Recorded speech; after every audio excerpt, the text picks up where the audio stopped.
Bismillah. Assalamualaikum warahmatullahi wabarakatuh. Innal hamdalillah nahmaduhu wa nasta'inuhu wa nastaghfiruh wa na'udzu billahi ta'ala min shururi anfusina wa min sayyiati a'malina. May yahdihillahu fala mudilla lahu wa may yudlil fala hadiyalah. Wa asyhadu an la ilaha illallah wahdahu la syarika lah wa asyhadu anna Muhammadan abduhu wa rasuluh. Ya ayyuhalladzina amanu taqullaha haqqa tuqatih wa la tamutunna illa wa antum muslimun. Ya ayyuhan nasu taqu rabbakumul ladzi khalaqakum min nafsin wahidah wa khalaqa minha zawjaha wa batha minhuma rijalan katsiran wa nisaa'a wattaqullaha alladzi tasaaluna bihi wal arham innallaha kana 'alaikum raqiba. Ya ayyuhalladzina amanu taqullaha wa qulu qawlan sadida yuslih lakum a'malakum wa yaghfir lakum dhunubakum wa may yuti'illaha wa rasulahu faqad faza fawzan 'azima. Amma ba'd, fa inna asdaqal hadithi kitabullah wa khairal hadi hadi Muhammadin sallallahu alaihi wasallam wa syarrul umuri muhdatsatuha wa kullu muhdatsatin bid'ah wa kullu bid'atin dhalalah wa kullu dhalalatin finnar. Ma'asyiral muslimin, ikhwani fillah, para jamaah rahimani wa rahimakumullah. Kita melanjutkan kembali pembahasan kitab At-Taujihat Al-Islamiyah yang ditulis oleh Syekh Muhammad bin Jamil Zainu rahimahullahu taala.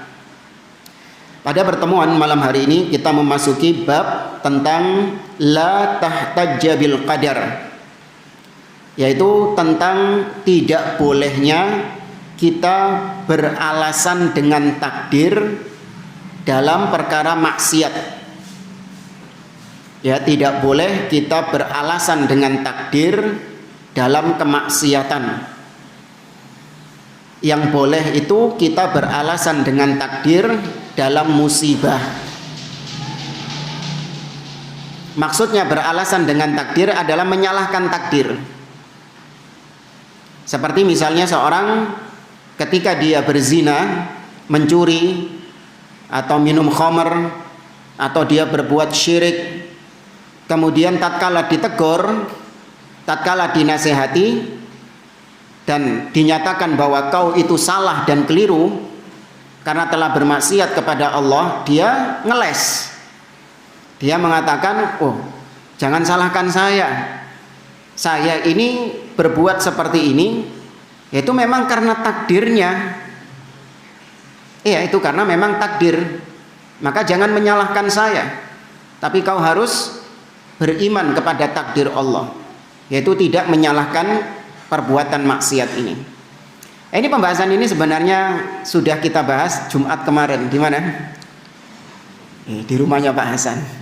Cuman mungkin sebagian di sini nggak hadir di kajiannya di rumah Pak Hasan Sidotopo, atau mungkin hadir cuman lupa. Maka nggak apa-apa. Ini kita bahas lagi, meskipun kita ambilkan referensi dari kitab lain nanti. Ya, kita ambilkan referensi dari kitab lain yang insya Allah berbeda dengan apa yang kita bahas di rumah Pak Hasan Jumat yang lalu itu. Cuman kurang lebihnya sama, yaitu nggak boleh beralasan dengan takdir dalam masalah maksiat. Yang boleh kita beralasan dengan takdir ketika musibah.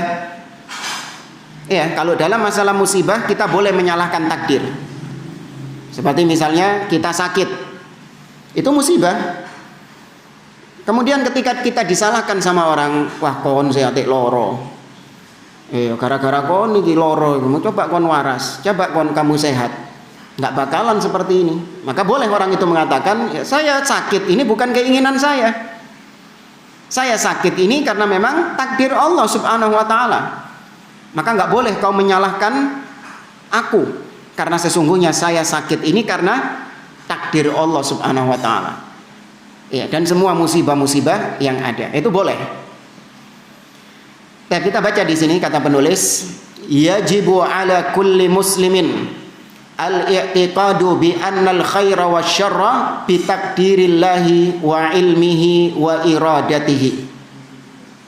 Kata beliau, setiap muslim itu wajib meyakini bahwa segala hal-hal yang baik dan hal-hal yang buruk itu terjadinya karena takdir Allah Subhanahu wa ta'ala. Apapun peristiwa yang ada di muka bumi ini, entah itu peristiwa yang baik, perkara-perkara yang baik, atau perkara-perkara yang buruk, nek kedaden, kalau kejadian perkara itu, maka itu pasti dengan apa? Takdir. Ada orang sholat, ini kebaikan. Ada orang sedekah, haji, ya baca Quran, ini kebaikan. Tidaklah orang itu bisa sholat, puasa, zakat, haji, baca Quran dan yang lainnya. Tidaklah orang itu bisa melakukan itu kecuali karena Allah mentakdirkannya. Kita hadir di pengajian ini. Ini kebaikan atau keburukan? Kebaikan. Tidaklah antum bisa sampai di sini, hadir di pengajian ini kecuali itu dengan takdir Allah Subhanahu wa ta'ala. Demikian juga orang yang bermaksiat. Orang berzina, mencuri, minum khamr, membunuh, riba, ada orang berbuat syirik, berbuat bid'ah. Tidaklah terjadi perbuatan-perbuatan dosa ini kecuali juga dengan apa? Takdir. Jadi baik dan buruk itu semua terjadi karena takdir Allah Subhanahu wa ta'ala. Tidak ada yang keluar dari takdir Allah. Pertanyaan, ada orang bunuh diri, mati bunuh diri. Tidaklah dia bunuh diri. Apakah bunuh diri itu karena takdir Allah Subhanahu wa ta'ala? Iya, tanpa terkecuali. Dia bunuh diri itu karena takdir Allah Subhanahu wa ta'ala. Makanya salah orang-orang mengatakan dia mati dengan cara yang tidak dikehendaki Allah. Ya, dia mati dengan cara yang tidak dikehendaki. Artinya harusnya takdirnya Allah itu dia matinya umur 60, dia mendahului takdir. Benar nggak ungkapan seperti ini? Salah. Ini salah, keliru. Baik, mungkin muncul di benak kita, Ustadz, kalau keburukan atau dalilnya dulu, belum kita sebutkan dalilnya. Apa dalilnya kalau takdir Allah itu ada yang baik dan ada yang buruk? Karena tadi kita mengatakan bahwa orang berzina itu karena takdir siapa? Allah. Terjadi perzinahan, terjadi pencurian, terjadi pembunuhan, itu semua karena takdir Allah. Apa dalilnya? Naam, barakallahu fiik. Hadis Jibril, di mana Nabi SAW ketika ditanya tentang apa itu iman, maka Nabi menjawab, antu'mina billahi wa malaikatihi wa kutubihi wa rusulihi wal yaumil akhir wa tu'mina bil qadari khairihi wa syarrihi. Itu yang terakhir itu. Kau beriman kepada takdir, entah yang baik ataupun yang buruk. Berarti di situ ditetapkan bahwa takdir-takdir yang buruk, peristiwa-peristiwa yang jelek itu terjadi karena takdir Allah. Kemudian pertanyaan kedua, apakah berarti Allah ketika mentakdirkan keburukan itu, berarti Allah cinta dengan keburukan itu? Tidak. Kalau tidak, kenapa ditakdirkan? Harusnya kalau Allah nggak suka perzinahan, Allah tidak suka pembunuhan, Allah tidak suka kesyirikan, harusnya tidak diapakan? Tidak ditakdirkan. Harusnya gitu. Terus kenapa kok ada pembunuhan? Kenapa? Ya, karena ada hikmah. Ya, ada hikmah di balik itu. Memang benar kemaksiatannya itu tidak dicintai Allah. Akan tetapi yang diinginkan Allah adalah dampak dari kemaksiatan itu. Itu yang dikehendaki Allah, terjadinya kemaksiatan-kemaksiatan, keburukan-keburukan itu. Nah, pernah kita ibaratkan seperti apa? Bukan. Nah, dokter yang amputasi. Itu permisalan yang bagus itu, yang dibawakan oleh Syekh Muhammad bin Shalih Al-Utsaimin dalam kitabnya Aqidah Ahli Sunnah wal Jamaah, atau dalam banyak kitab-kitab Syekh Utsaimin sering beliau membawakan permisalan tentang dokter ini untuk supaya kita ini punya pemahaman yang baik tentang takdir. Baik. Dokter ketika mengamputasi pasien, maka perbuatan dokter ini perbuatan baik atau perbuatan buruk? Baik. Ya kan, dokter itu loh pas motong drijine wong ini. Amputasi kan dipotong ya, jarinya apa kakinya. Ketika dokter, perbuatan dokter yang melakukan operasi ini perbuatan terpuji atau tercela? Terpuji. Sepakat, itu perbuatan terpuji. Makanya dokternya dibayar. Ya kan? Kalau seandainya itu perbuatan buruk, dokternya diapakan? Diantemi. Ya, diantemi dokter. Dituntut dokternya. Tapi dibayar sama pasiennya. Baik. Kemudian amputasinya. Tadi dokternya, sekarang amputasinya. Itu baik atau buruk? Buruk. Bagi pasien, amputasi itu buruk. Kehilangan anggota tubuh. Sakit di operasi itu. Kemudian dampak daripada operasi ini, baik atau buruk? Baik. Nah, itu terapkan sama takdir-takdir yang buruk itu. Iblis. Allah menciptakan iblis, Allah mentakdirkan iblis menyesatkan manusia, diizinkan sama Allah. Monggo kon sesatkan manusia itu. Ya benar nggak? Diizinkan sama Allah. Iblis minta, Rabbi fa'anzirni ila yaumi yub'atsun. Ya Allah, tunda kematianku sampai hari kiamat. Diizinkan sama Allah. Qala fa innaka minal mundzirin. Iya, kau termasuk orang-orang, termasuk di antara yang ditangguhkan kematianmu. Kemudian iblis mengatakan, fabima aghwaytani la aq'udanna lahum siratakal mustaqim. Ya Allah, karena engkau telah menyesatkan aku, sungguh aku akan sesatkan hamba-hambamu dari jalan yang lurus. Thumma la'atiyannahum min baini aydihim wa min khalfihim wa an aymanihim wa an syama'ilihim wa la tajidu aktsarahum syakirin. Aku akan datangi mereka dari depan, belakang, kanan, kiri, dan kau tidak akan mendapati kebanyakan hamba-hambamu bersyukur kepadamu. Allah tahu iblis tujuannya untuk menyesatkan hamba-hambanya. Diizinkan nggak sama Allah? Diizinkan. Apakah berarti Allah cinta dengan perbuatan iblis? Ustaz, kalau Allah nggak cinta, harusnya nggak diizinkan. Nah, pakai amputasi tadi. Allah ketika menciptakan iblis, maka perbuatan Allah yang menciptakan iblis ini perbuatan baik atau buruk? Baik. Baik. Pas Allah gawe iblis itu, iblis itu diciptakan sama Allah. Dari apa? Dari api. Ketika Allah menciptakan iblis itu, perbuatan apa itu? Baik. Karena tidak ada perbuatan Allah yang buruk. Semua aktivitas Allah itu baik. Semua perbuatan Allah itu baik. Semua takdir Allah itu baik. Itu dulu yang dipegang. Karena itu perbuatan Allah. Gak mungkin Allah melakukan perbuatan buruk, itu gak mungkin.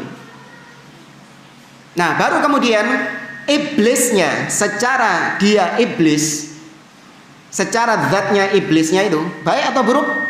Buruk. Iblis keburukan. Tapi dampak dari adanya iblis ini apa? Ada baik, ada buruk. Ya, jangan baik semua, enggak. Ada baik, ada buruk. Di antara kebaikan iblis, dengan adanya iblis orang bermaksiat. Gara-gara orang bermaksiat, gara-gara adanya maksiat, maka ada namanya apa? Tobat, istighfar, tobat. Dan bahkan kondisi manusia ketika dia sebelum tobat dan sesudah tobat itu lebih baik yang mana? sesudah tobat. Orang kalau tobat itu meningkat imannya. Ya, dan itu dirasakan bagi yang pernah bertobat. Kalau antum bingung, mosok Ustaz, ini berarti perlu dicek ini. Gak pernah tobat kepada Allah ini berarti. Dengan adanya iblis, ada orang kafir, ada orang-orang yang berbuat maksiat, ada orang-orang yang berbuat syirik, ada dai-dai yang menyeru kepada kesyirikan dan kemaksiatan. Dengan adanya dai-dai yang menyeru kepada kesesatan ini, muncul para ulama yang membela sunnah, muncul ulama-ulama yang berjihad untuk memerangi syirik, memerangi bid'ah, memerangi kesesatan-kesesatan. Muncul namanya al-amru bil ma'ruf wan nahyi anil munkar. Kalau nggak ada iblis, baik semua. Baik semuanya. Nggak ada amar ma'ruf nahi mungkar, nggak ada. Padahal Allah mencintai orang-orang, padahal kita ini menjadi umat yang terbaik karena kita amar ma'ruf nahi mungkar. Kuntum khaira ummatin ukhrijat linnas ta'muruna bil ma'ruf wa tanhauna 'anil munkar. Kita jadi umat terbaik karena amar ma'ruf nahi mungkar. Nah, itu kalau dilihat rentetannya, ini iblis ini. Hikmah adanya iblis. Dan terapkan ini pada semua kemaksiatan. Meskipun iblis ini dampaknya ada kebaikan, namun tetap kita harus melakukan syariat, menjalankan syariat, bukan melakukan hikmah takdir itu. Apa maksudnya? Ada orang beralasan gini, Ustadz, kan kita sudah ditakdirkan umat Islam ini terpecah menjadi 73 golongan. Itu takdir Allah kan Ustadz? Iya, itu takdir Allah. Baik, berarti ada hikmahnya kan? Kenapa kok umat Islam terpecah menjadi 73? Ada hikmahnya kan? Pasti ada hikmahnya. Terus gimana? Terus ya sudah, gak usah kita mengingkari kelompok-kelompok yang sesat itu. Nggak usah kita memerangi kelompok-kelompok yang 72 itu, Khawarij, Syiah. Kenapa? Karena adanya Khawarij, adanya Syiah itu baik buat kita. Terus gimana? Ya mari kita support Khawarij ini. Mari kita dukung adanya Syiah ini. Mari kita dukung adanya Mu'tazilah ini. Supaya hikmahnya lebih apa lagi?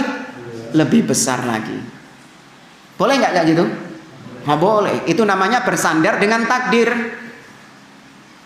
Nggak boleh. Makanya para ulama membagi, namanya takdir ada dua. Ya, namanya kehendak Allah itu ada dua. Apa dan apa? Kauniyah dan syar'iyah. Yang kauniyah ini belum tentu baik, tapi dampaknya itu baik.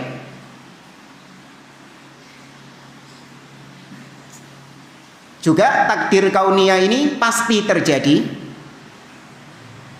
tapi belum tentu dicintai oleh Allah.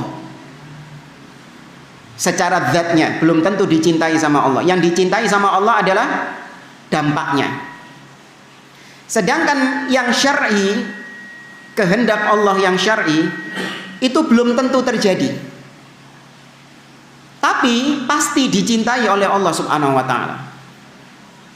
Contoh tadi, kesesatan, penyimpangan, maksiat itu terjadi nggak? Terjadi. Dicintai nggak sama Allah? Tidak dicintai.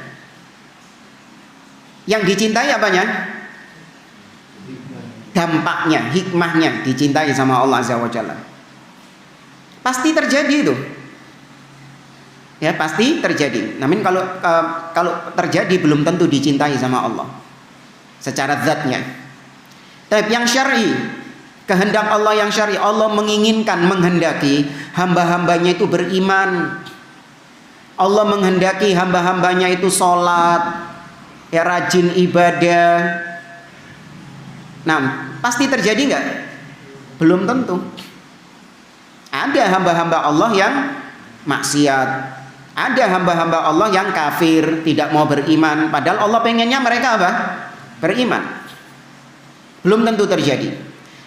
Tapi ini sudah pasti dicintai oleh Allah. Ketika ada yang sholat, ketika ada yang puasa, maka dicintai enggak? Dicintai sama Allah. Baik, ini ana minta antum fokus. Mana yang kauni dan mana yang syar'i. Tes, biar nggak ngantuk. Fir'aun kafir.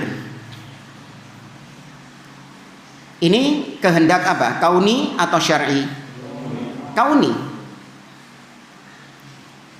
Allah mengutus Nabi Musa dan Harun untuk mendakwahi Fir'aun agar Fir'aun beriman. Ya kan? Baik, ini syar'i atau kauni? Syar'i. Allah secara syar'i menginginkan Fir'aun supaya apa? Beriman. Tapi secara kauni ternyata Fir'aunnya apa? Kafir. Bukan karena Allah nggak mampu membuat Fir'aun beriman, enggak. Allah mampu, kalaupun Allah mau Fir'aun beriman, iso enggak? Iso. Allah mengatakan dalam surah Hud, walau syaa rabbuka la ja'alan nasa ummatan wahida. Andai kata Allah mau, maka Allah jadikan manusia ini semuanya umat yang satu, yaitu beriman semuanya. Kalau Allah mau, bisa. Fir'aun beriman, Abu Jahal beriman, Abu Lahab beriman, bisa. Ya, tapi Allah punya hikmah. Kenapa Fir'aun kafir? Secara kauni, kenapa Fir'aun kafir? Allah punya hikmah. Nah, terkadang hikmah itu kita ketahui, dan terkadang hikmah itu tidak kita ketahui. Namun kita meyakini semua takdir Allah pasti ada apanya? Hikmahnya. Pasti ada tujuannya, dan tujuan Allah itu pasti baik. Nah, ini secara fitrah diterima ya. Makanya ucapan orang-orang awam itu ketika mereka ditimpa musibah, pasti mereka mengatakan ambil hikmahnya sudah. Ya. Ambil hikmahnya sudah. Padahal dia ini nggak pernah ngaji, nggak pernah belajar masalah takdir, tapi dengan fitrahnya dia tahu semua takdir Allah pasti ada hikmahnya. Orang awam saja tahu. Ya. Namun sangat disayangkan di antara ahli bidah, yaitu kelompok Asy'ariyah, mereka mengatakan bahwa takdir Allah tidak ada hikmahnya. Kata kalau orang-orang Asy'ariyah, takdir Allah tidak ada hikmahnya. Allah berbuat tanpa tujuan. Kenapa? Ini kembali ke akal-akalan. Antum perhatikan syubhatnya ini. Karena kalau Allah itu punya tujuan, berarti Allah itu masih belum sempurna. Karena tujuannya belum tercapai. Karena tujuannya belum tercapai, berarti Allah belum sempurna dong. Paham nggak maksudnya antum? Antum kerja, ya tujuannya untuk dapat fulus, dapat uang. Ketika antum belum dapat uang, berarti antum belum sempurna. Ya enggak? Iya, ketika antum belum dapat uang, berarti antum belum sempurna. Antum perlu tujuan tercapai, supaya tujuannya tercapai, yaitu antum kerja. Nah, sama Allah kayak gitu dong. Kalau Allah punya tujuan, punya hikmah, Allah takdirkan iblis supaya iblis menyesatkan manusia. Nanti kalau manusia itu jatuh dalam kemaksiatan, maka dia bertobat. Nah, Allah cinta orang-orang yang bertobat. Itu tujuan Allah. Berarti sebelum iblis diciptakan, Allah belum sempurna. Allah butuh iblis untuk mendukung kesempurnaan itu. Paham subhatnya? Ya.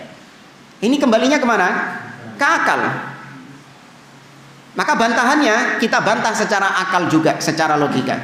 Tapi secara dalil dulu lah. Karena ahlu sunnah itu selalu mengedepankan dalil daripada logika. Kita jawab bahwa semua yang Allah firmankan, Allah pasti menyebutkan hikmah di balik itu. Perintah-perintah yang Allah sebutkan di dalam Al-Quran, itu kebanyakan Allah sebutkan hikmahnya. Allah ciptakan kita dan jin. Hikmahnya apa? ibadah, untuk menyembah Allah, itu hikmah. Wa ma khalaqtul jinna wal insa illa liya'budun. Liya'budun itu hikmahnya. Loh, Allah sendiri kok menyebutkan bahwa dia punya hikmah. Bahwasanya Allah menciptakan manusia dan jin, hikmahnya supaya mereka menyembah Allah. Ya ayyuhalladzina amanu kutiba alaikumusiyam kama kutiba alal ladzina min qablikum la'allakum. Itu hikmah itu. La'allakum tattaqun, agar kalian bertakwa. Maka itu hikmah disyariatkannya puasa dan ibadah-ibadah yang lain. Maka Allah sendiri mengatakan bahwa dia memiliki hikmah. Maka kenapa kalian kok mengatakan Allah itu nggak punya hikmah? Kemudian secara logika, Allah ketika berbuat tanpa hikmah, apa bedanya dengan orang ODGJ? Kalian takut menyerupakan Allah, justru kalian jatuh dalam penyerupaan yang lebih apa? Lebih parah. Ya kan? Orang ODGJ itu ada hikmahnya enggak? Enggak ada hikmahnya.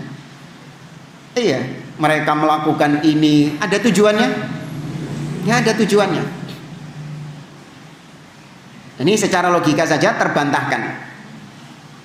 Maka kembali ke dalam masalah takdir, semua takdir Allah itu pasti ada hikmah di baliknya. Tapi kita lanjutkan di buku ini. Kata beliau, walakin fi'lul khair wasyarr minal abdi bi ikhtiyarihi wa mura'atul amri wan nahi wajibatun 'alal 'abd. Kata beliau, kita ini manusia diberikan pilihan oleh Allah untuk menentukan takdir. Merdeka untuk menentukan takdir. Memilih jalan kita. Namun kesampaian atau tidak itu nanti baru kembalinya kepada Allah. Antum ketika hadir di tempat ini tadi ya, mau berangkat habis sisa tadi mau berangkat. Antum punya dua pilihan dan antum bebas menentukan pilihan itu.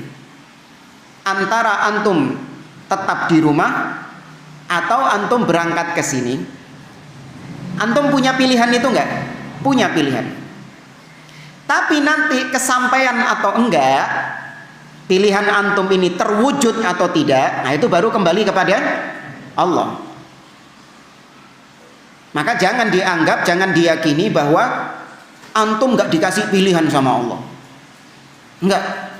Antum dikasih pilihan sama Allah untuk memilih mana yang antum inginkan dari pilihan tersebut. Bebas.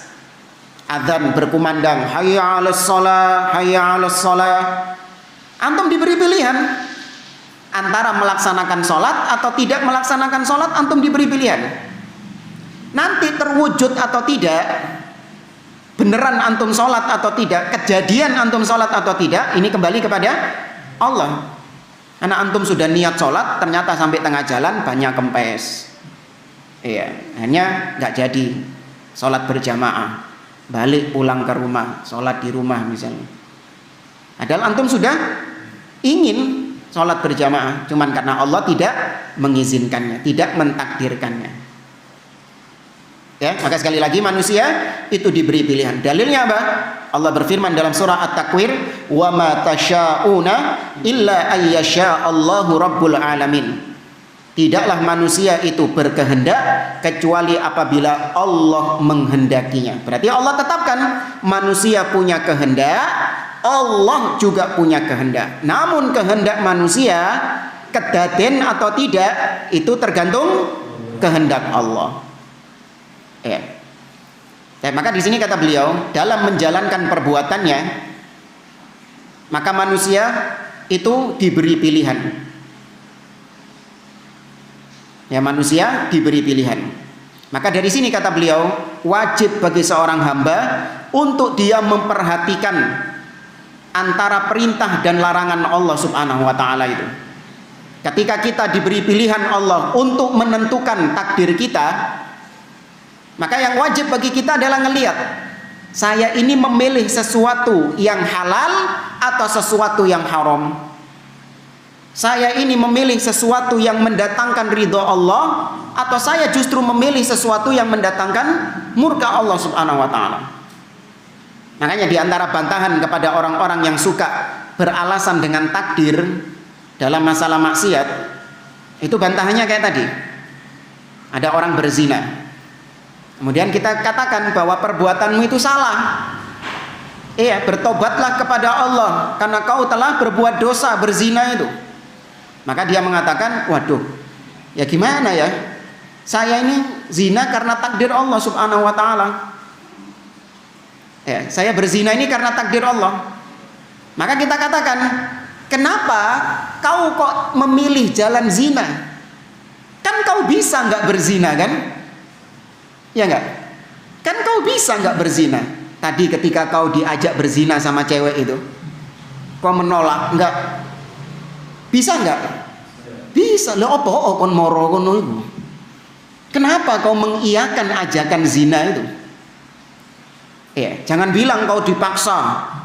Iya, saya nggak mau tapi dipaksa. Kon gelem ae sakjane kan. Ya, kecuali kalau memang dipaksa beda lagi. Tapi mungkin nggak gitu. Kan kau bisa memilih untuk tidak berzina. Terus kau bilang bahwa saya nggak jadi berzina karena takdir Allah. Bisa kan? Iya. Itu yang baik bahkan. Iya, ketika ditanya, kau hebat ya, ditawari zina sama cewek itu, kau nggak mau. Iya, saya tidak berzina karena takdir Allah Subhanahu wa taala. Loh, kan bisa kan? Tapi enggak, orang-orang kalau perbuatan baik disandarkan kepada dirinya. Kau kenapa kok hebat kau ya? Ditawari berzina sama fulan ini, kau nggak mau, kau tolak. Iya, iman saya kuat. Nggak kayak ente. Iya. Tapi kalau zina, yang disalahkan siapa? Allah.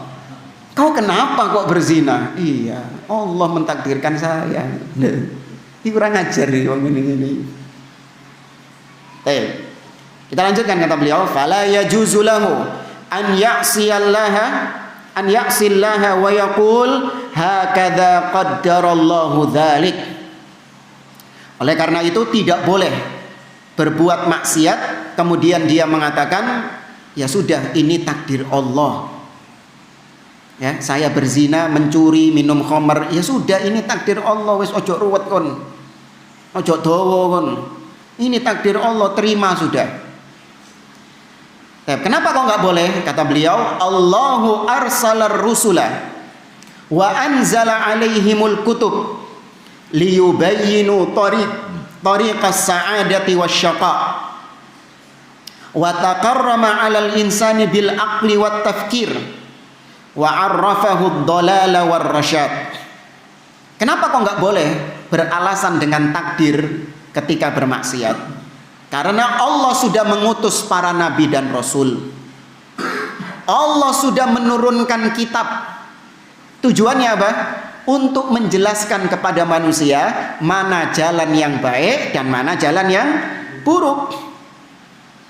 Lah kalau ternyata perbuatan manusia itu karena takdir dipaksa sama Allah, lah ngapain Allah turunkan nabi, Allah turunkan kitab?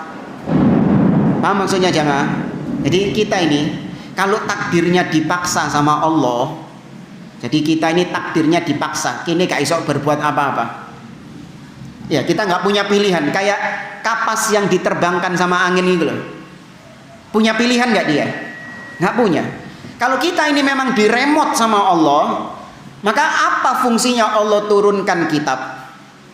Apa manfaatnya Allah utus para nabi dan rasul? Allah perintahkan sholat, Allah perintahkan zakat. Apa manfaatnya?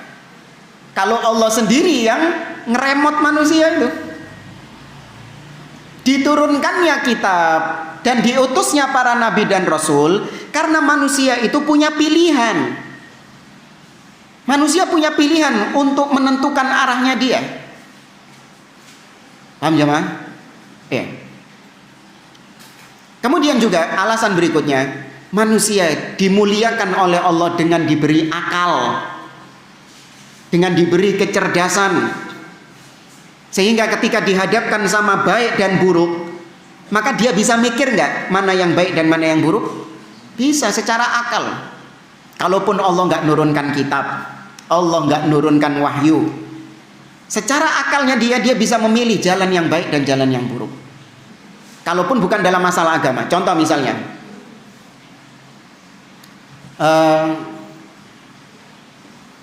di sini kita bawakan yang dari Syekh Muhammad bin Shalih Al-Utsaimin. Sebentar.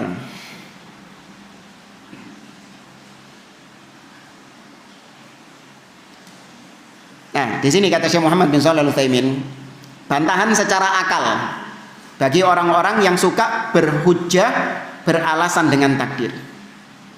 Kata beliau, "Lau kunta turidus safar li Makkah wa kana laha tariqan akhbaraka as-sadiq anna ahadahuma mukhawwaf sa'bun wa tsani aminun sahlun fa innaka satasluku tsani wa la yumkin an taslukal awwal wa taqulu innahu muqaddarun alayya walau fa'alta la'addaka an-nasu fi qismil majanin." Ada permisalan, kau ingin pergi ke Mekah. Ini kalau beliau Saudi ya, saya Indonesiakan saja. Antum pingin pergi ke Jakarta.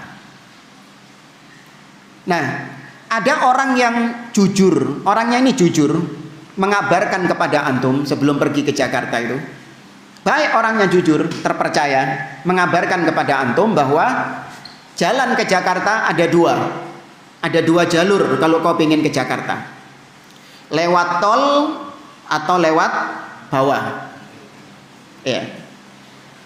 Jalan yang pertama lewat bawah itu memakan waktu yang lama,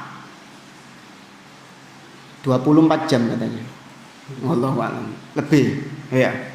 Terus juga jalannya jelek, bergelombang. Terus juga bahaya, banyak begal, ya banyak, iyalah, terus pokoknya berbahaya. Nah, sedangkan jalan yang kedua adalah lewat jalan tol. Jalannya aman, ya lebih cepat, ya meskipun mahal, biayanya. Maka kata beliau, pasti kau akan memilih jalan yang kedua, yaitu lewat tol, karena jalannya aman dan mudah. Kemudian gak mungkin kau memilih jalan yang pertama, kemudian kau mengatakan, iya ini sudah takdir saya memilih jalan yang pertama. Ya, dia dibegal, kemudian mungkin dia capek karena terlalu lama perjalanannya. Ketika ditegur, ini sudah ditakdirkan. Kau kan bisa milih lewat tol, kenapa lewat bawah? Ya. Maka kalau ada orang yang berkata demikian, pasti orang itu akan dianggap sebagai orang yang gila. Sudah dikasih dua pilihan, ini pilihan yang enak, ini pilihan yang gak enak. Kok milih yang gak enak? Sudah milih gak enak, dapat gak enaknya, nyalahkan siapa? Allah. Ada rumah 3 lantai. Untuk turun ke bawah ada 2 jalan, lewat tangga atau loncat. Ojo tali, jangan tali, loncat langsung ke bawah. Dikasih tahu kalau lewat tangga rodok suwe, ya ya jauh tangganya, ini di sana itu tangganya jauh gitu. Tapi selamat, ya nggak luka kau. Nah kalau langsung loncat memang cepet, ya. Tapi kakimu patah, iya. Sudah dikasih tahu, dan yang ngasih tahu ini adalah orang yang jujur dalam artian mungkin dia seorang dokter, orang yang ahli, sudah ngasih tahu gitu.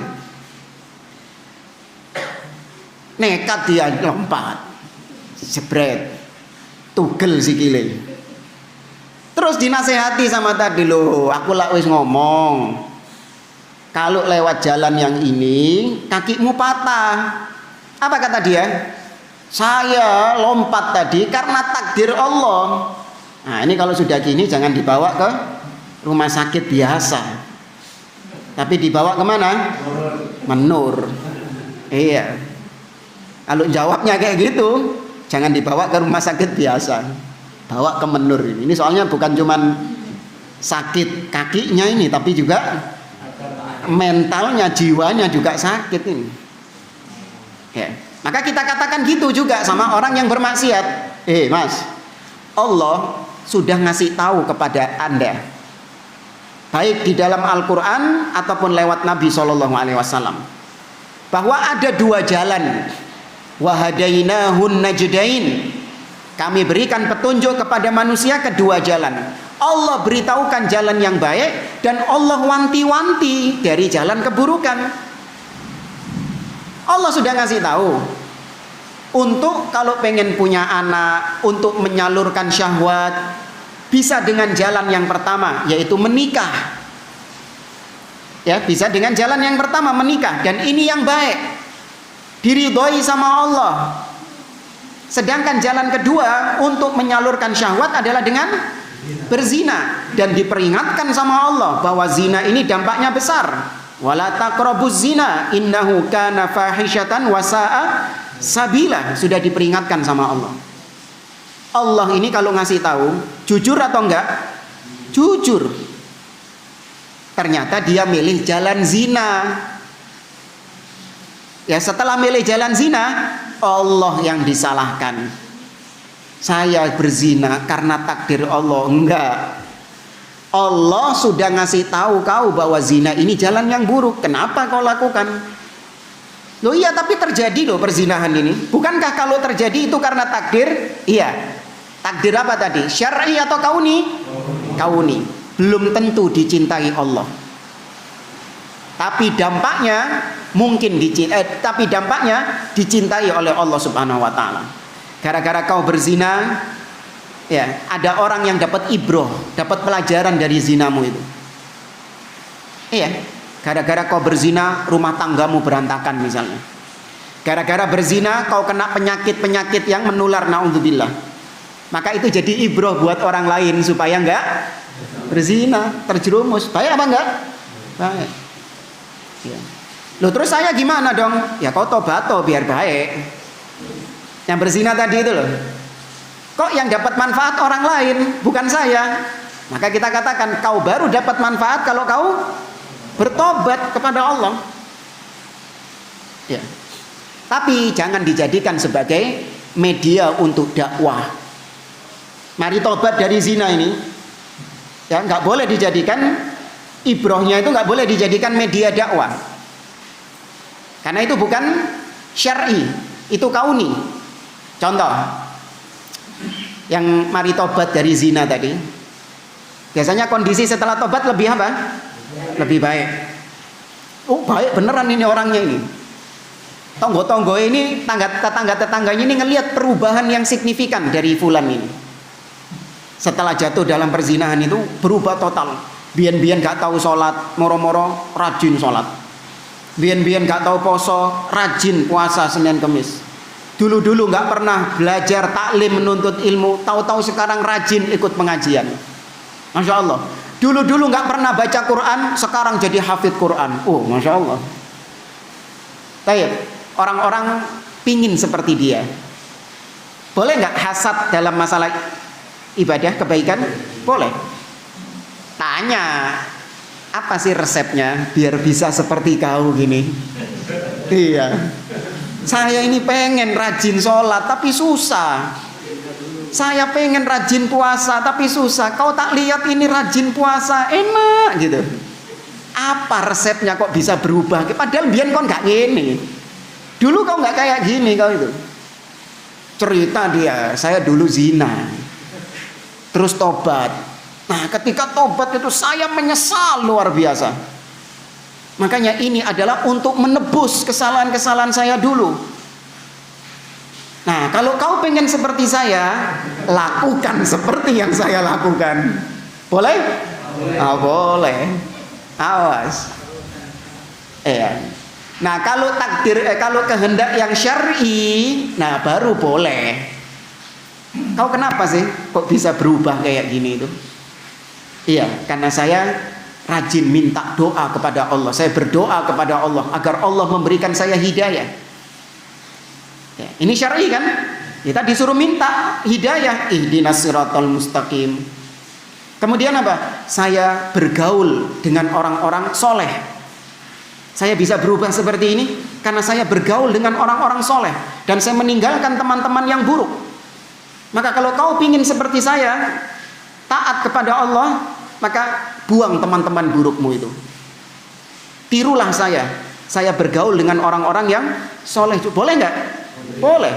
Karena itu syar'i, bukan kauni. Dan seterusnya. Baik. Itu kata Syekh Muhammad bin Shalih Al-Utsaimin.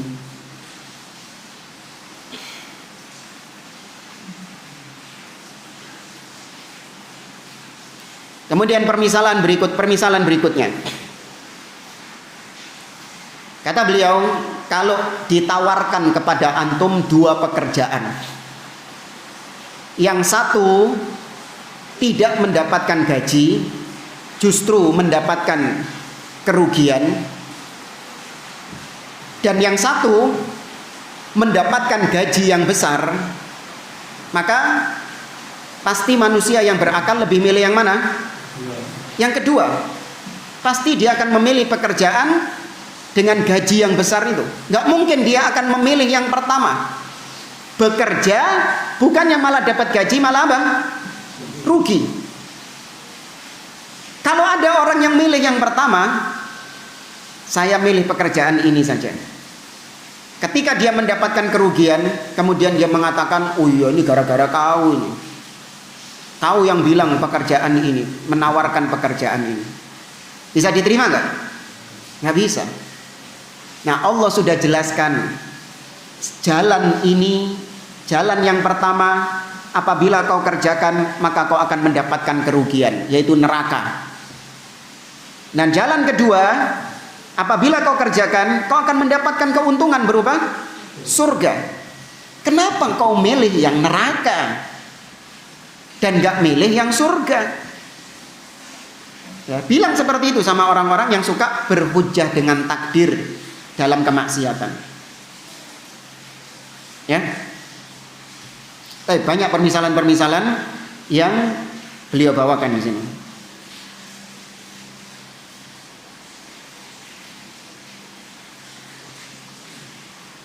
Dan kita kembali ke kitab inti kita, Taujihat Islamiyah.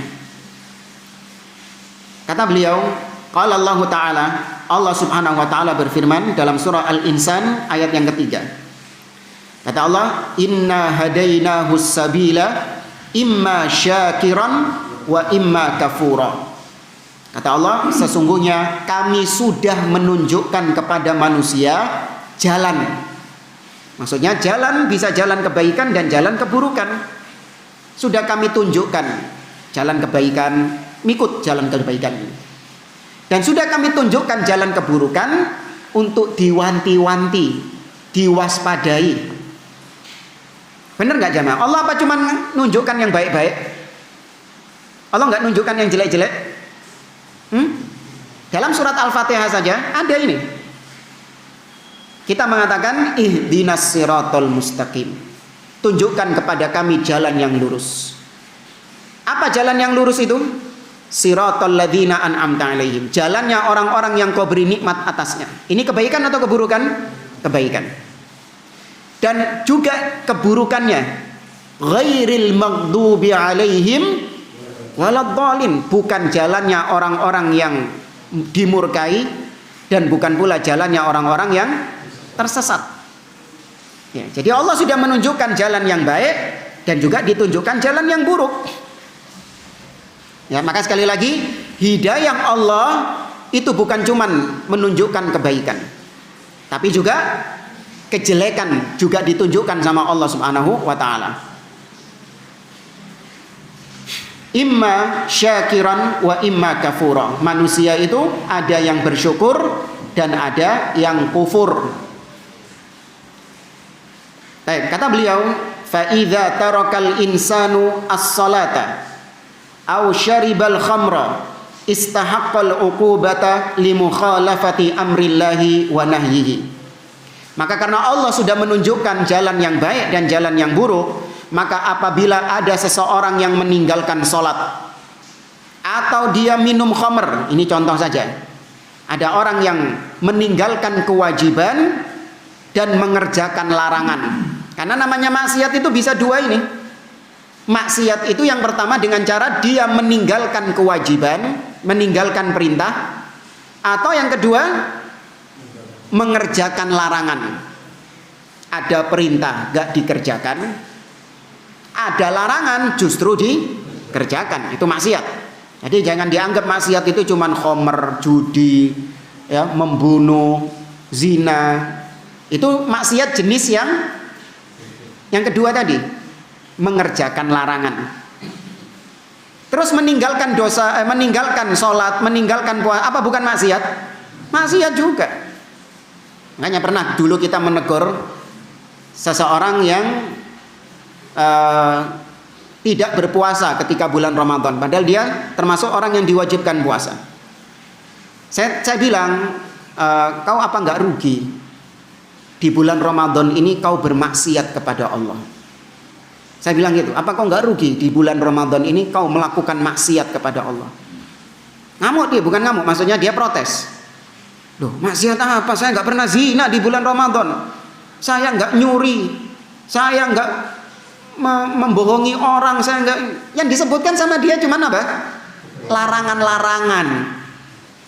Maka saya tuh, maksiat itu bukan cuman melakukan larangan. Maksiat itu juga meninggalkan perintah. Nah, baru dia sadar.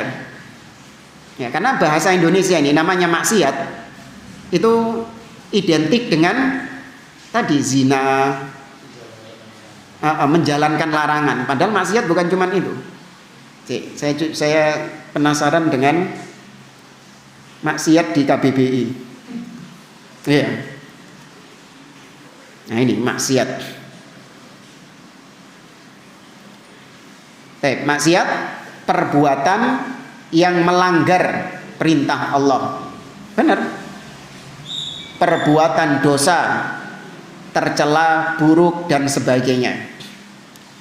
Ya, tapi di sini nggak disebutkan perbuatan yang melanggar perintah Allah atau mengerjakan larangan Allah Subhanahu wa taala. Ya, karena maksiat dari dua sisi itu. Baik, maka apabila seorang bermaksiat kepada Allah, maka dia layak mendapatkan hukuman. Ya, layak mendapatkan hukuman karena dia telah melanggar perintah dan larangan Allah. Nah, ini akidah kita jamaah. Semua pelanggaran yang kita lakukan harus diyakini ada punishment, ada hukumannya, sanksi, ya, denda. Ya, denda itu identik bayar ya. Ya, pokoknya ada sanksi. Nah, sanksi itu terkadang Allah berikan langsung di dunia, kontan, sehingga di akhirat sudah apa? Lunas. Tapi terkadang sanksi itu sama Allah diapakan? Ditunda di akhirat. Allah mengatakan, sanastadrijuhum min haitsu la ya'lamun. Kami tunda dosa mereka, kami tunda hukuman atas dosa mereka, sedangkan mereka tidak sadar, tidak tahu kalau sanksinya itu ditunda. Namanya apa tadi? Istidraj, sanastadrijuhum, mendulmuri. Ya. Makanya kayak yang diterapkan sekarang ini, sistem tilangnya itu. Ya. Seorang ketika melakukan pelanggaran langsung ditindak? Enggak. Ya. Tapi nanti ketika bayar pajak, nah baru ketahuan semuanya. Pelanggaran-pelanggarannya. Kau pernah melanggar ini, itu diakumulasikan ketika bayar. Benar gitu ya? Oh, langsung ditilang. Oh, dikirim surat itu. Lah kalau nggak bayar, kan nggak ditahan kan? Iya. Nah, waktu bayar pajak. Orangnya mungkin, alah, wong nggak ditahan kok. Motor saya, surat-surat saya nggak ditahan kok. Bebas jalan terus dia. Ngelanggar lagi, dapat surat diabaikan lagi. Ngelanggar lagi, dapat surat diabaikan lagi, sampai numpuk. Baru ketika nanti bayar pajak, nah, ketahuan semuanya. Maka demikian juga, jangan merasa nyaman ketika kita berbuat maksiat. Ya, ketika kita berbuat maksiat ternyata tidak ada hukuman dari Allah Subhanahu wa taala. Nah, sebagian orang terkadang nantang, mana katanya kalau kita berbuat maksiat Allah jatuhkan hujan batu dari langit. Allah azab dengan mana nggak ada. Bahkan naudzubillah ada orang liberal mengatakan, tokoh liberal di negeri kita mengatakan, kalau judi, LGBT, zina itu mendatangkan murka Allah, mana Las Vegas itu sampai sekarang nggak pernah dapat banjir, nggak pernah dapat gempa, ya kan? Nggak pernah ada tsunami, aman-aman saja di sana. Justru Indonesia, ya, yang sok-sokan melarang LGBT, sok-sokan melarang zina, justru malah dikasih gempa, musibah dan seterusnya. Kata dia, itu berarti dosa itu atau azab itu nggak mesti berkaitan dengan, maka kita jawab justru Indonesia ketika langsung diberi ujian, ketika Indonesia langsung diberi musibah seperti itu, maka berarti itu meringankan dosanya orang-orang tersebut, karena dosanya langsung dendanya langsung diberikan. Berbeda dengan orang-orang kafir, dendanya diapakan? Ditunda, ditangguhkan ketika di akhirat. Ya, dan itu lebih parah. Karena siksa Allah di akhirat itu pasti lebih dahsyat daripada azab di dunia. Tapi ada pilihan ketiga. Tadi pilihan pertama, Allah langsung berikan dosanya, siksanya di dunia. Atau Allah tunda di akhirat. Yang ketiga apa? Dihapus, pemutihan. Ya, dendanya dihapus, pemutihan. Maka bisa ketika kita begitu melakukan maksiat, kita tobat kepada Allah, kita beristighfar kepada Allah. Sebelum Allah timpakan punishment itu kepada kita, kita cepat-cepat bertobat kepada Allah Azza wa Jalla. Allah mengatakan dalam surah An-Nisa, "Walladzina idza fa'alu fahishatan aw dzalamu anfusahum dzakarullah fastaghfaru lidzunubihim wa may yaghfiru dzunuba illallah." Orang-orang yang beriman adalah ketika diberi musibah langsung ingat kepada Allah dan langsung beristighfar kepada Allah, tobat kepada Allah dengan cara-cara tobat yang sudah diketahui. Jangan ditunda-tunda.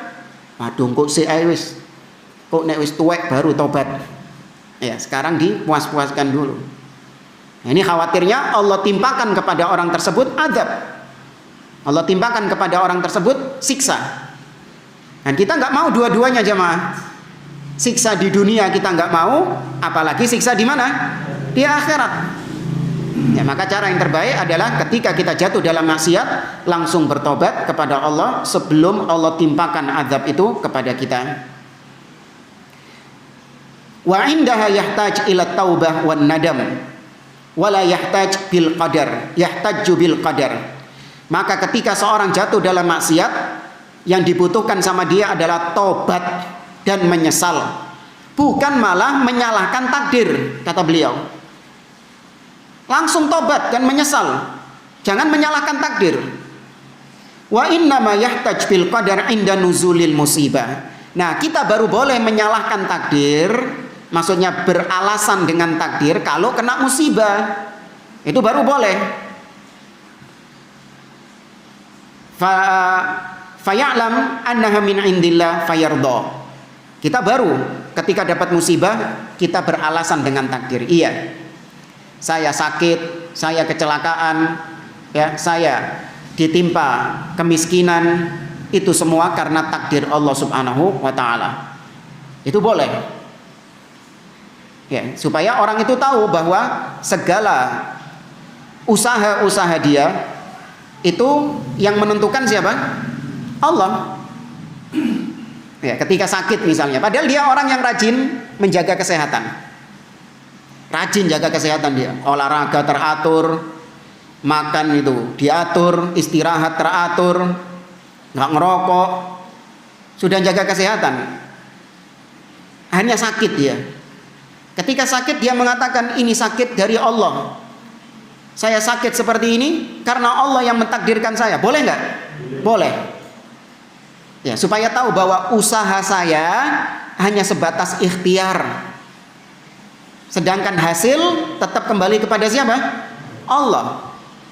Itu baik. Ya, itu adalah kebaikan. Kalau Anda sakit, Anda nisbatkan kepada Allah, itu baik. Allah mengatakan, ma asaba min musibatin fil ardi wala fi anfusikum illa fi kitabin min qabli an nabra'aha inna dzalika 'ala Allahi yasir. Dalam surah Al-Hadid Allah mengatakan, apa-apa yang menimpa dari musibah, apa-apa yang menimpa kalian dari musibah-musibah di atas muka bumi ini, atau musibah-musibah yang menimpa diri kalian, tidaklah itu terjadi kecuali ada di dalam kitab, maksudnya Lauhul Mahfud. Sudah ditakdirkan sama Allah sebelum terjadinya peristiwa itu. Dan itu mudah bagi Allah Subhanahu wa ta'ala. Maka sekeras apapun usaha Anda, kalau Allah sudah mentakdirkan yang berbeda, maka yang terjadi yang Allah takdirkan. Sekeras apapun usaha Anda untuk kaya raya, namun kalau yang Allah tulis di Lauhul Mahfud itu Anda miskin, maka tetap miskin. Cuman sekali lagi nggak boleh kita bersandar dengan takdir, karena kita nggak tahu takdir kita. Ya, maka nggak boleh kita bersandar, Ustadz percuma saya kerja. Toh kalau Allah takdirkan saya miskin, saya miskin. Kalau Allah takdirkan saya kaya meskipun tanpa kerja. Bisa nggak? Ya kalau bisa-bisakan bisa saja. Allah ala kulli syai'in qadir. Kayak orang apa? Yang nggak kerja tapi kaya? Hah? Oleh warisan. Dapat warisan, pengangguran dia. Kerjaannya tiduran di rumah. Tahu-tahu ada keluarganya yang meninggal, kaya raya. Ya, dapat warisan dia miliaran, triliunan. Luar biasa. Kata dia tuh, lihat. Ya, ini karena memang takdir Allah. Maka nggak boleh bersandar dengan takdir. Karena kita nggak tahu takdir kita apa. Kita disuruh oleh Nabi untuk menjalankan usaha, menjalankan sebab. Nabi mengatakan, i'malu, beramal kalian, bekerja, fakullun muyassarun lima khuliqa lahu. Ini yang berkaitan dengan takdir. Wallahu a'lam bishawab. Mungkin ini yang bisa kita sampaikan pada pertemuan-pertemuan yang akan datang. Di kitab ini, ya, kitab Taujihat Islamiyah, sudah memasuki perkara-perkara yang berkaitan dengan fikih. Ya, kalau kemarin-kemarin kita bahas masalah akidah, di sini beliau mulai masuk pembahasan tentang fikih. Meskipun secara umum ya, tidak secara mendetail. Karena memang kitab ini diperuntukkan buat apa? Hah? Iya, buat pemula-pemula, TKI yang bekerja di Arab Saudi. Iya, pekerja-pekerja asing itu. Nah, ketika mereka masuk Islam, nah itu diajarkan ini. Makanya di Islamic Center itu yang dipelajari adalah buku-buku seperti ini. Ya, wallahu a'lam. Ya. Yang hadis Ustaz yang bacakan tadi artinya gimana, Ustaz? Yang apa itu? Ya, ya'malu fakullun muyassarun lima khuliqa lahu. Beramallah kalian karena segala sesuatu dimudahkan sesuai dengan ciptaannya. Itu kaitannya, Ustaz. Sebelumnya kan seseorang kafir dan muslim itu sudah ditentukan Allah 50.000 tahun sebelum diciptakan langit dan bumi. Iya. Kemudian Rasul jawab itu kan ya. Ada sahabat bertanya kan gitu kan ya. Kembali yang ke penjelasan tadi, Ustaz. Ya, ada sebab-sebab tadi, Ustaz. Pilihan-pilihan tadi. Maksudnya gimana redaksi hadis tadi? Allah sudah takdirkan seseorang kafir atau dia muslim, tapi di satu sisi Allah memberikan pilihan. Kemudian yang hadis terakhir tadi apa? Akmalu ya? Ya, malu. Karena setiap apa ini? Setiap orang apa setiap manusia? Ya, setiap orang akan dimudahkan. Nah, itu maksudnya apa? Setiap orang itu dimudahkan. Akan dimudahkan. Karena di sisi sebelumnya redaksinya kafir, muslim jelas sudah ditentukan sama Allah. Gimana? Diciptakan, setiap orang akan dimudahkan sesuai dengan apa yang diciptakan. Maksudnya takdir itu diciptakan oleh Allah.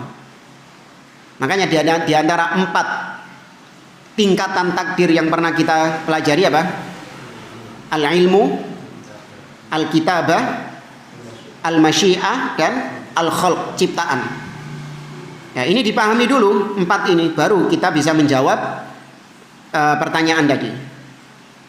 Di antara 4 tingkatan takdir adalah al-khalq, ciptaan. Kita meyakini bahwa semua takdir itu Allah yang mengadakan. Allah ladzi aujadahu, Allah yang merealisasikan, yang mengadakannya. Nah, Allah ketika mentakdirkan fulan, dia ini Allah takdirkan, Allah kehendaki bahwa dia ini kafir, mati di atas kekafiran. Ini dulu, Allah tentukan dia ini mati di atas kekafiran. Maka tidaklah orang ini mati kecuali pasti nanti ke arah sini. Paham ya? Apapun amalannya dia pasti nanti mengarah ke sini. Demikian juga yang Allah takdirkan bahwa dia itu mukmin. Allah takdirkan dia itu mukmin. Maka pasti nanti dia akan dimudahkan untuk ke arah sini. Makanya kalau kita lihat di awal-awal hadis itu, Nabi menyebutkan bahwa seorang la ya'mal bi amali ahlil jannah hatta ma yakuna bainahu wa bainaha illa dhira fa ya'mal bi amali ahlin nar fayadkhuluha fa yasbiq alaihi alkitab wa ya'mal bi amali ahlin nar fayadkhuluha. Ini ada orang yang sudah ditentukan, ditakdirkan kalau dia ini penghuni apa? Penghuni neraka. Ini sini surga tadi ya. Penghuni surga. Ini surga apa neraka di sini? Podo ae lah. Allah sudah tetapkan bahwa fulan ini mati di atas iman dan dia penghuni surga. Maka meskipun di awal-awal hidupnya itu dia ini kafir, ya dia ini kafir, tetap nanti endingnya dia mengarah kemana? Mengarah ke iman. Pasti nanti mengarah ke situ. Karena Allah sudah tetapkan dia itu apa? Mukmin. Yang ahli neraka juga gitu. Ketika Allah sudah tetapkan dia penghuni neraka, maka kalaupun di awal hidupnya dia ini muslim, ya di awal hidupnya dia ini berbuat amal soleh, amalan-amalan yang baik, pasti nanti dia mengarah kemana? Ke kekafiran, ke kekufuran. Dan dia pasti akan mati di atas kekufuran itu dan masuk neraka. Nah, muncul pertanyaan, loh Ustaz, kalau gitu berarti dia diapakan sama Allah? Dia dipaksa sama Allah. Karena Allah yang menentukan dia di surga atau neraka. Berarti dia dipaksa sama Allah, diremot sama Allah. Maka kita jawab, enggak. Allah tetap memberikan orang itu pilihan. Loh, kalau Allah berikan pilihan, kenapa dia matinya bisa kufur? Karena Allah tahu bahwa orang ini nanti akan menutup hidupnya dengan apa? Kekufuran. Makanya tadi saya bilang pahami 4 hal tadi. Al-ilmu. Allah tahu nggak kalau orang ini nanti matinya kafir? Tahu. Dan Allah sudah berikan pilihan kepada orang tersebut. Allah utus nabi, Allah turunkan kitab. Bersamaan dengan itu dia tetap memilih jalan kekufuran ketika matinya. Bukan Allah yang memaksa dia mati kafir, tidak. Allah tahu kalau dia menutup hidupnya di atas kekufuran. Dan Allah kemudian takdirkan, Allah setuju, Allah ACC dia mati di atas kekafiran. Kedaten enggak? Kedaten. Karena ada orang yang enggak di ACC sama Allah. Dia ingin kafir, bukan dia ingin kafir. Dia ini ingin jalan keburukan, tapi enggak di ACC sama Allah. Artinya dihalangi. Pernah nggak kita pengen melakukan maksiat tapi susah gitu, gak tutuk-tutuk gitu? Ada dulu kawan kita itu sekolah, dia tuh iri sama teman-temannya itu. Jadi mbiyen sekolah iku kanca-kanca duwe gendaan kabeh. Dhek tok sing gak duwe gendaan, gak payu-payu. Iya, padahal berusaha dia. Ya, berusaha potong sing ganteng, ya kan? Tuku kendaraan yang sekiranya nanti bisa dilirik sama harim-harim apa, tetap gak payu-payu. Ngeluh dia, kok angel ya oleh gendaan ini. Teman-teman kok gampang dapat. Maka berarti sekarang dia baru sadar. Saya dulu ingin bermaksiat dibikin susah sama Allah. Dan dia sekarang bersyukur. Ya, ini ada orang-orang yang pingin maksiat tapi nggak di ACC sama Allah. Ada kayak gitu.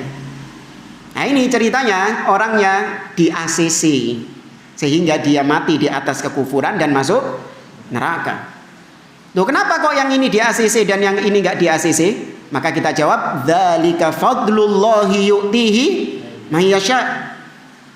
Yang satu di ACC, yang satu nggak di ACC, itu semua kembali kepada karunia Allah. Ketika dia diberi hidayah, maka berarti Allah berikan karunia kepadanya. Yang satu nggak dikasih hidayah, berarti bukan Allah zalim. Jangan dianggap Allah zalim nggak dikasih hidayah. Enggak, Allah sudah berikan dia, Allah sudah jelaskan kepada dia jalan kebaikan dan jalan keburukan. Apa permisalan yang pernah kita bawakan tentang masalah hidayah ini? Seperti orang yang memperkerjakan dua pekerja, dua tukang. Yang satu, dua tukang ini sama-sama ya dijanjikan gaji 200.000 per hari. Garap pekerjaan tukangnya itu, pertukangan itu. Setelah wayani gajian, tukang yang pertama dikasih 200.000, tukang yang kedua dikasih 500.000. Baik, apakah Anda zalim ketika itu? Anda zalim nggak kepada tukang yang 200.000? Tidak, karena memang sesuai haknya. Sedangkan kenapa yang satu dikasih 500.000? Itu karena bonus. Nah bonus ini hanya diberikan kepada orang-orang yang worth it, orang-orang yang memang layak mendapatkannya. Nah sama hidayah juga gitu. Kenapa yang satu dikasih hidayah, yang satu nggak dikasih hidayah? Maka jawabannya tadi, hidayah itu adalah anugerah dari Allah, gift. Tidak diberikan kepada semua orang, tapi Allah berikan kepada siapa yang Allah tahu memang pantas dia dapat hidayah. Makanya Allah katakan dzalika fadlullahi yu'tihi man yasha, bukan yu'tihi kullan nas. Allah berikan kepada semua manusia, tidak. Makanya Abu Thalib urip bertahun-tahun bersama Nabi SAW. Gimana akhir hidupnya? Kafir. Iya. Karena Allah tahu dia memang nggak pantas dapat hidayah. Sedangkan Salman Al-Farisi jauh-jauh dari Persia ketemu Nabi SAW sepisan langsung masuk Islam. Ya.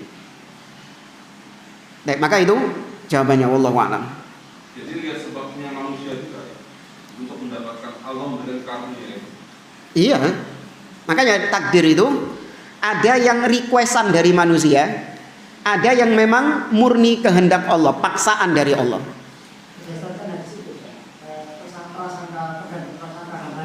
Iya, itu juga request dari manusia. Namanya request ini di ACC, kadang juga tidak di ACC. Di ACC ini bahasa saya ya. Nah, jangan nanti cuman bahasa saya untuk memudahkan antum paham saja. Di ACC ini artinya dikehendaki. Ada takdir yang itu keinginan kita yang dituruti sama Allah. Dan ada takdir yang memang kita nggak minta, nggak ingin, tapi dikei sama Allah, ditakdirkan sama Allah, paham nggak? Seperti misalnya takdir yang merupakan request, permintaan dari kita yang dikehendaki sama Allah. Contohnya apa? Ya antum kerja. Ya kerja ini antum mengharap supaya apa? Iya mendapatkan gaji. Beneran antum dapat gaji. Antum gak dapat gaji beneran. Berarti itu adalah Iya, takdir Allah, keinginan antum yang di ACC, dikehendaki sama Allah, dituruti sama Allah, kedaden antum dapat gaji.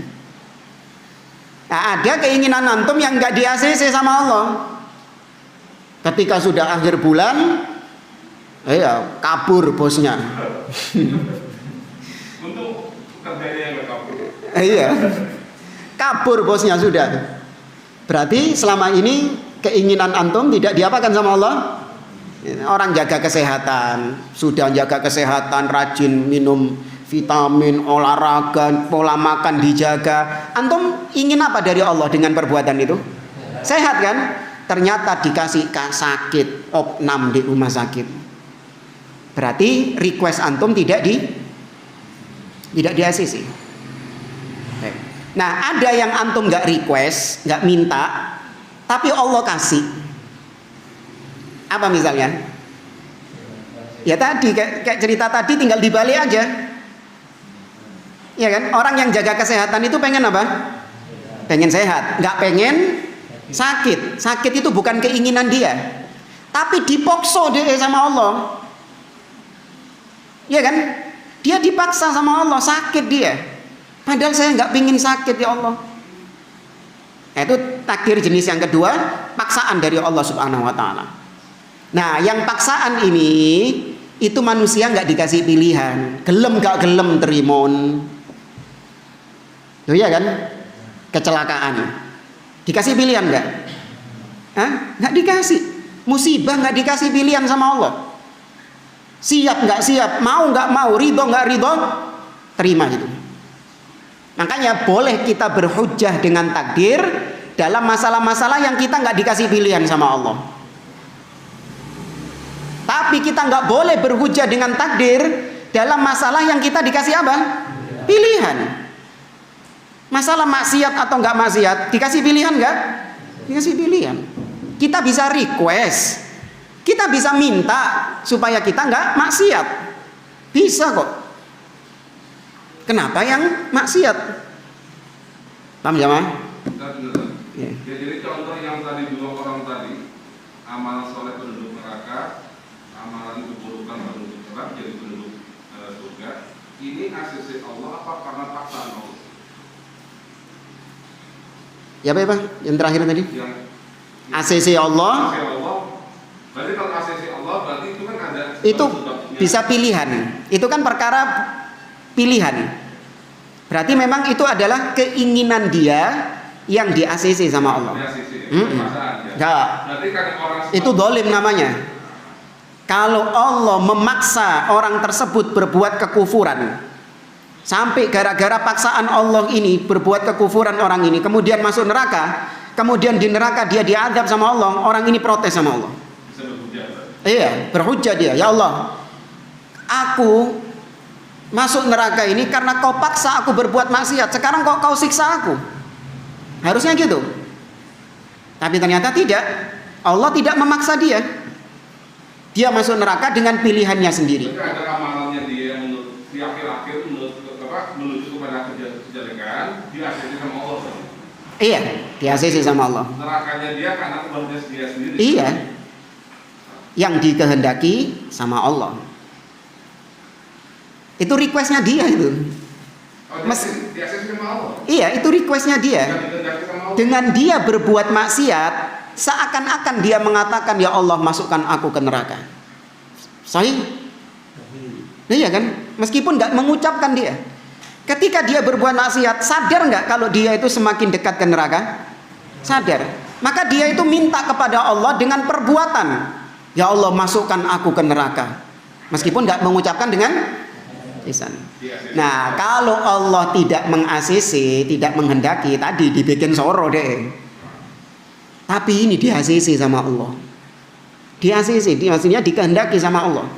Tentunya Allah meng-ACC, menghendaki dengan ada hikmah. Jadi arti redaksi Allah jadikan seseorang kafir, Allah takdirkan seseorang kafir dan mukmin itu artinya penjelasannya melihat dari sisi-sisi yang ini.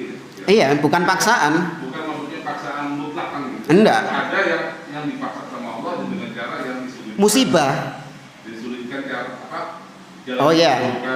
Itu berarti Allah giring kan gitu ya. Iya. Allah masih menyayangi orang itu sehingga dia dibuat susah untuk bermaksiat. Nah, ya jamaah, anak kira ini ya yang bisa kita sampaikan. Wallahu a'lam bishawab. Kita akhiri subhanakallahumma wa bihamdik asyhadu an la ilaha illa anta astaghfiruka wa atubu ilaik. Wa akhiru da'wana anil hamdulillahi rabbil alamin. Wassalamualaikum warahmatullahi wabarakatuh.